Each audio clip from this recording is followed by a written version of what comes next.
What's going on, YouTube? This is Real Talk, and today I'm going to talk about a subject that I know is probably going to be considered as being a conspiracy theory. Some people may say it's crazy, or, I might be reaching or whatever, but, I never worry about what people think about things I may say or speak on because, we have to be able to be unbiased and look at all things. When we talk about situations, you have to be able to look at situations from different angles. And so today, a brief topic I want to speak on is Kobe Bryant and the possibility that LeBron James may have had something to do, either directly or indirectly, with the unaliving of Kobe being Bryant. And you may say, well, what is the reason for why you're saying this? I mean, initially when everything took place, I just thought that it was odd that when LeBron came to the Lakers, all of a sudden, shortly after, Kobe Bryant passes away. But more so than that, when you look at the circumstances surrounding when Kobe Bryant passed away, LeBron James had just passed Kobe Bryant on the scoring, in scoring. So we're talking about he passed him in scoring the night before. And mind you, he passed Kobe in scoring in Philadelphia, the place that Kobe Bryant was born in. And if you go back and you look at that game that night, Philly had a snake symbol on their basketball court. Now, why would the Philadelphia 76ers, have a snake symbol on their basketball court when their logo is the 76ers? It's not snake affiliated. And if you remember the night that LeBron passed Kobe in scoring, when they interviewed LeBron, if you go back and you watch that interview, LeBron was speaking as if Kobe had passed away. And the way that he was talking about when they asked him about what did it mean for him to pass Kobe Bryant in scoring. So, like, when I saw that video or saw that speech, I was like, man, why is he speaking like that? He wasn't speaking in a manner of which it was. I mean, he was giving him props, but it was more of a somber speech, if you ask me. I thought that at the time, before anything had come to happen with Kobe. That morning, that night when he gave that speech, I felt off about that. But then when I woke up that morning and was on my way to work and the situation had happened, and when I heard on the news that Kobe had passed away, in my mind, it clicked to me right then. I said, something is off with this whole situation. And so the reason why I'm bringing all this back up is because now we fast forward to this last year. I would say it's been more than the last year, but definitely in the last year, more so in the last 6 months or so, the blatant disrespect against Kobe Bryant in regards to his place in basketball history. I mean, to me, it seems like it's a possibility that the media, they realize they can't put LeBron over Michael Jordan. So it automatically seems like he has the paid agents out here chopping down Kobe Bryant's legacy so they can put LeBron over Kobe. And there's just no way, you know what I mean? There's no way that I could put Kobe Bryant over LeBron. And the reason why I feel like they could have done that, or it could be a possibility that he had something to do with it, is because the type of mentality that Kobe Bryant had is the same type of mentality that Michael Jordan had, and Kobe learned that from Mike.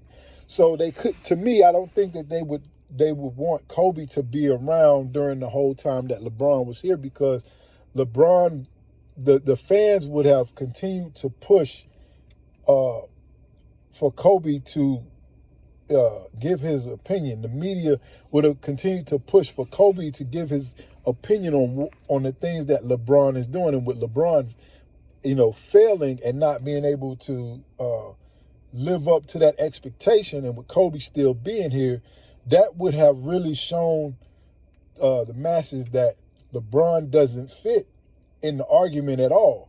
You know what I mean? Which he really doesn't anyway, but, to those who really pay attention to, the game, he really doesn't belong in the GOAT conversation. But because of longevity stats and everything like that, and the media brainwashing the younger fans and some of the older fans by saying, the more you say something over and over again, it, some people, it begins to set in their mind, even against their own will, because it's attacking your subconscious. But getting back to just the topic that I'm saying, I think that they would have a motive to remove Kobe, because if Kobe was still here, the way that LeBron has failed in his tenure as with the Lakers, he would not have been able to comfortably get away with his failures. They wouldn't have not been able to push in the media this whole longevity thing and stats thing, because if Kobe would have been around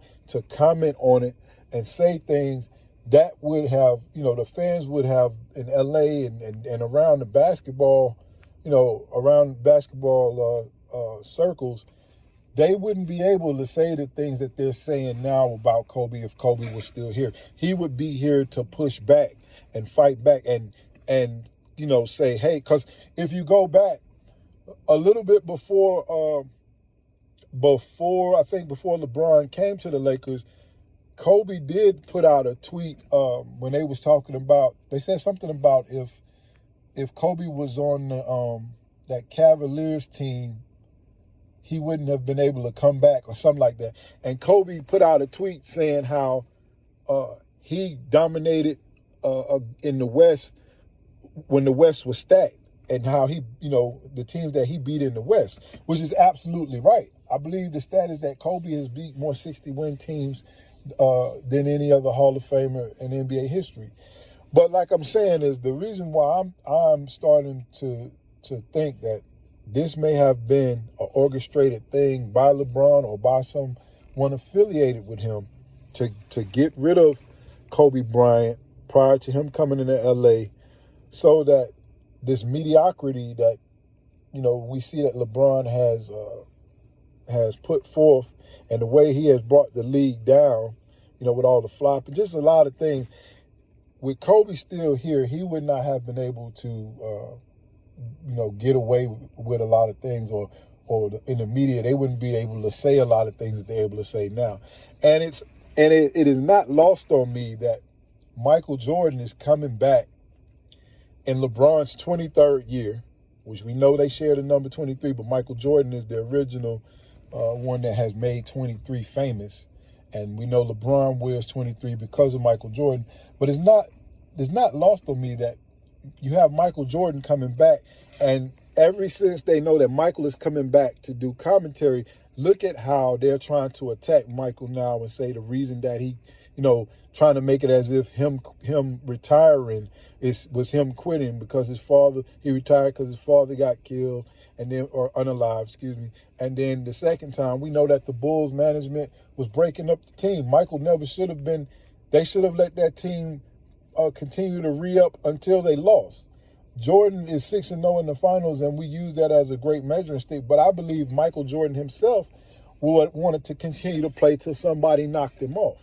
I think the Bulls would have won at least one more championship. Maybe his record would have been 7-1, or he might have went 8-0. Who knows? We never know, because history, it is what it is. We can't go back.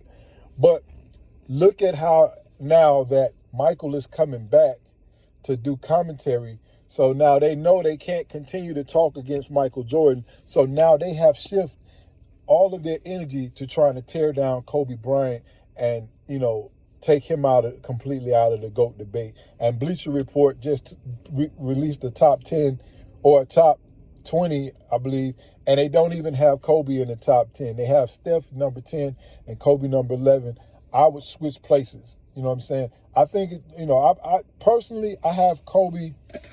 I think the last time I did my list, because I updated, but I think the last time I did my list, I had Kobe in the top 8. I certainly think Kobe belongs in the top 10.